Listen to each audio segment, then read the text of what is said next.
Pak. Saya tutup dengan kisah ini. Datang ke Aisyah radhiyallahu anha.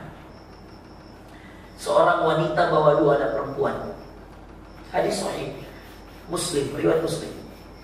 Kata Aisyah, saya didatangi oleh seorang wanita dan dengan 2 anak perempuannya.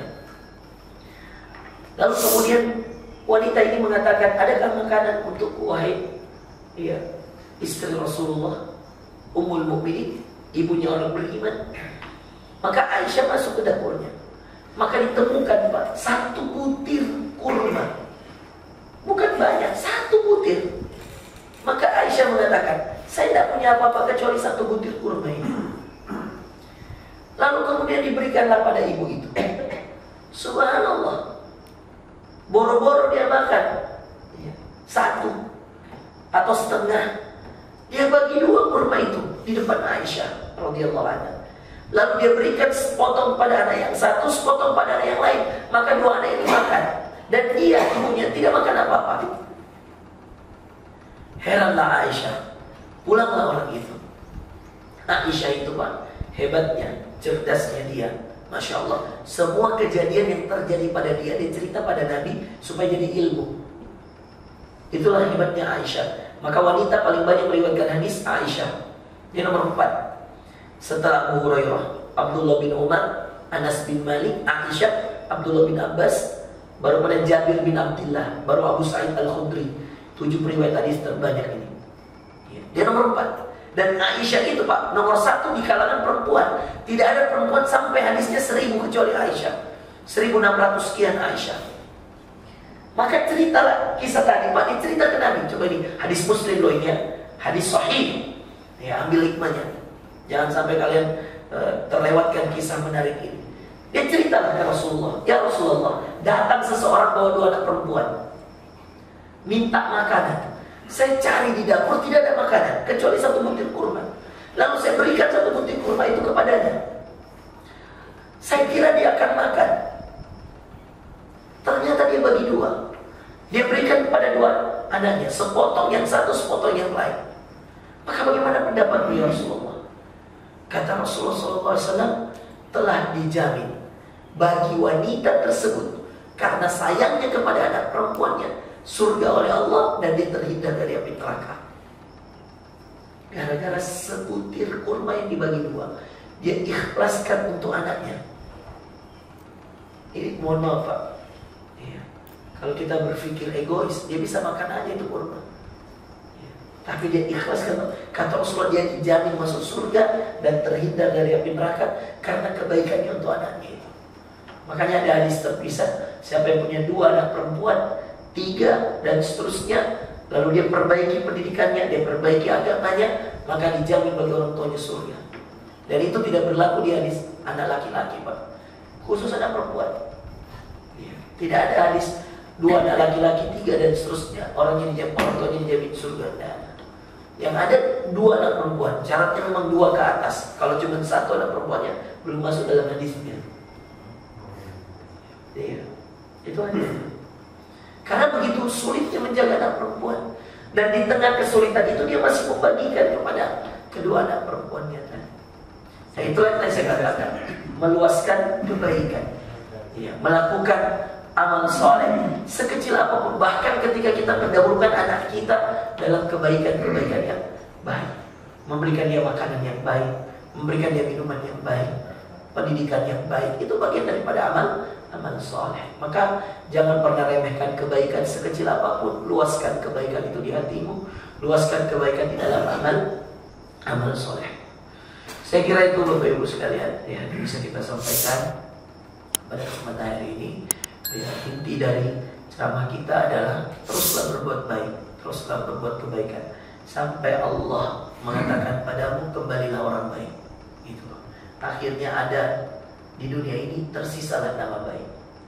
Saya ulangi Pak, teruslah berbuat kebaikan sampai Allah katakan padamu kembalilah wahai orang baik. Dan akhirnya yang tersisa di bumi adalah nama baik. Saya tanya Pak, orang yang dilihat di dunia ini Pak, saya kasih tahu, yang kita lihat hari ini, masa lalunya atau akhir hidupnya? akhir hidupnya. Dr. Yahya Walaudi itu mantan apa Pak? Pendeta. Tapi ketika dia meninggal husnul khatimah begitu insya Allah. Ada enggak di antara kita yang masih mau ingat dosa-dosanya ketika jadi pendeta? Tidak ada. Yang kita ingat akhirnya. Umar bin Khattab itu mantan pembenci Nabi. Bahkan selalu mau membunuh Nabi. Tapi meninggal. Iya. Kuburannya di samping Nabi. Iya. Mau yang lebih ekstrim, Hindun Pak, perempuan yang di perang Uhud ketika Hamzah terbunuh syahid, mati syahid, dibelah itu, dirobek badannya Hamzah, diambil hatinya Pak, dipakai pedang, diputus itu hati, setelah dirobek badannya, diambil, dikunyah. Hatinya orang Pak, manusia ini dikunyah. Sudah selesai. Semua orang benci itu Hindu. Allah takdirkan sebelum meninggal, Allah kasih hidayah masuk Islam. Lalu dia meninggal dalam keadaan Islam. Sekarang kalau kita disebut nama Hindu, dia sahabiyah Pak, dia sahabat dari wanita. Maka kita harus bilang Hindun radhiyallahu anha. Sebagian ulama bilang rasa-rasanya berat sekali lisan ini. Lidah ini mau bilang Allah telah ridho padanya ketika kita ingat dosanya. Apa dosanya? Dia makan hatinya singanya Allah. Siapa singanya Allah? Hamzah. Asadullah. Tapi mohon maaf sekali lagi Pak, takdir akhir hidup itu bukan pilihan kita, pilihan Allah. Maka selalu kita kalau berdoa, Allahumma inni as'aluka husnul khatimah. Ya Allah, saya minta husnul khatimah ya Allah. Karena yang akan dilihat nanti akhir hidup Pak. Awal hidup dilupakan semua itu nanti. Yang akan betul-betul diingat akhir hidup seseorang. Wahsy, pernah dengar Wahsy Pak? Meninggal dalam keadaan Islam juga. Padahal dulu jahatnya luar biasa. Sekarang Anda kalau disebut nama Wahsy, Anda bilang apa? Radhiyallahu anhu. Sekarang orang baik yang meninggal tidak baik. Siapa? Tidak usah jauh-jauh. Paman Nabi Abu Thalib, orang baik, melindungi Nabi, membersamai Nabi sejak Nabi kecil sampai Nabi dewasa, mengorbankan hartanya untuk Rasulullah. Tapi meninggalnya Pak dalam keadaan tidak Islam. Maka boleh nggak kita bilang Abu Thalib radhiyallahu anhu? Nggak boleh. Dipilihkan takdirnya meninggal dalam keadaan tidak bersyahadat. Maka mintalah husnul khotimah itu. Kebaikan yang harus kita selalu minta, kebaikan yang harus kita selalu harapkan, kebaikan yang harus kita selalu usahakan. Apa Ustaz? Kebaikan untuk mati dalam keadaan berbuat baik. Nah, berbuat baik itulah yang nanti tersisa adalah nama baik. Ya. Maka apa quotes hari ini Pak? Berbuat baiklah sampai Allah katakan kepadamu, kembalilah wahai orang baik, dan yang tersisa di dunia adalah nama baik. Oke? Baik, mantap. Jadi kalau orang meninggal akhirnya baik, tersisa apa Pak? Nama baik. Orang tidak ingat itu jahatnya Hindu karena dia meninggal dalam keadaan Islam. Maka orang bilang radhiyallahu anhu. Orang tidak ingat itu jahatnya Wahsy kalau meninggal dalam keadaan Islam. Maka teruslah minta mati yang baik.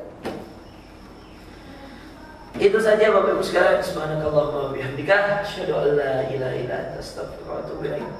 Ya, berhubung bubur Manado sudah datang, maka tanya jawab kita tiadakan.